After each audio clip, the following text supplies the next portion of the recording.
২০০৫ সাল স্ট্যানফোর্ড ইউনিভার্সিটিতে Steve jobs তার জীবনের ৩টা গল্প শুনিয়েছিলেন যা আজও মানুষকে অনুপ্রেরণা দেয়। তিনি বলেছিলেন এটা তেমন কিছু না, জাস্ট ৩টা সাধারণ গল্প। তো কি ছিল প্রথম গল্পটা?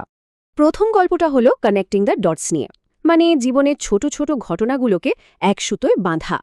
মাত্র ৬ মাসেই খুব দামি একটা কলেজ ছেড়ে দেন, কারণ বাবা মায়ের সব জমানো টাকা টিউশনে চলে যাচ্ছিল।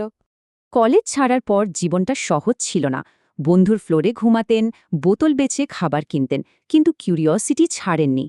যেহেতু কোনো ধরাবাঁধা ক্লাস ছিল না, তিনি তার আগ্রহের বিষয় ক্যালিগ্রাফি শিখতে শুরু করেন। ভাবা যায় ১০ বছর পর এই ক্যালিগ্রাফির জ্ঞানই প্রথম ম্যাকিনটশ কম্পিউটারের ডিজাইনের ভিত্তি হয়েছিল। এখান থেকে তার শিক্ষা, ডটস কানেক্ট করা যায় শুধু পেছন ফিরে তাকালে, তাই নিজের ওপর বিশ্বাস রাখতে হবে। এবার তার দ্বিতীয় গল্প। এটা ছিল ভালোবাসা এবং হারানোর গল্প। ২০ বছর বয়সে অ্যাপল শুরু করেন, আর ৩০-এ এসে নিজের কোম্পানি থেকেই তাকে বের করে দেওয়া হয়। কয়েক মাস তো তিনি কি করবেন বুঝতেই পারছিলেন না, এমনকি সিলিকন ভ্যালি ছেড়ে দেবার কথাও ভাবেন। কিন্তু একটা জিনিস তিনি বুঝতে পারলেন, তাকে বাতিল করা হলেও কাজের প্রতি ভালোবাসাটা রয়েই গেছে। চাকরিটা যাওয়ায় যেন সাপে বর হলো।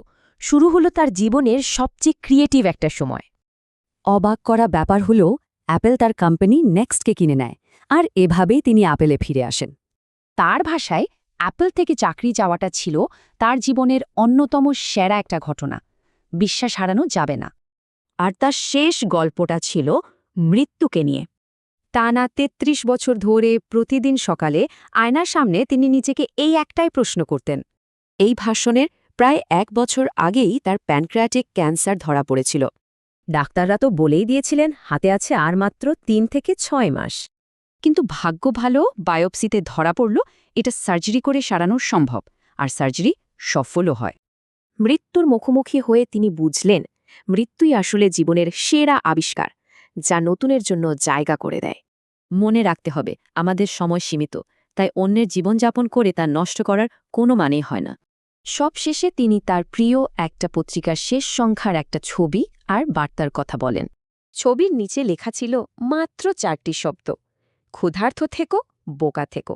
মানে নিজের যাত্রায় বিশ্বাস রাখুন, কাজকে ভালোবাসুন আর প্রতিদিন বাঁচুন। ক্ষুধার্ত থেকো, বোকা থেকো।